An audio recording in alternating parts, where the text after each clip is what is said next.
Yeah, this meeting was held this morning, a rare meeting, it has to be said, in which the foreign ministers of ASEAN, Southeast Asian regional bloc, came together to discuss an issue which I think many of them consider to be a domestic issue to Myanmar, and generally this body, ASEAN, only considers issues which relate to all of them. But it was held at the urging of Malaysia and Indonesia, two countries which have, of course, large Muslim populations. Aung San Suu Kyi addressed the meeting this morning. It has to be said she gave very little away in terms of moving on from her existing positions and statements about Rakhine State. She's told the other foreign ministers the situation was very complex. She asked them to give her more time and space to attempt to deliver on greater stability for the area. And on the question of humanitarian aid and access to this part of northern Rakhine State, it's estimated that about perhaps 100,000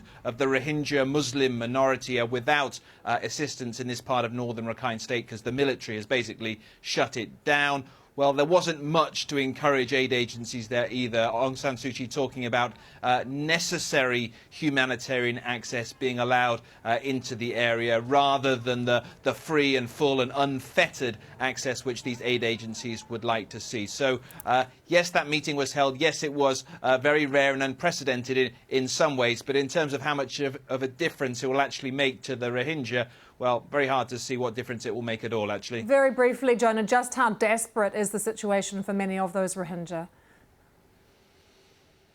Well, it's guesswork, really, for most of us to try and work out exactly what is taking place in northern Rakhine State, because we're not allowed in. Independent journalists are not being allowed into that area, because independent international aid workers are not being allowed in. We're very reliant on the stories of people who fled northern Rakhine State into Bangladesh, and also the accounts on social media. So by all those accounts, it's pretty dire and desperate, but we simply can't get in to verify definitively what exactly the truth is of what's going on at the moment.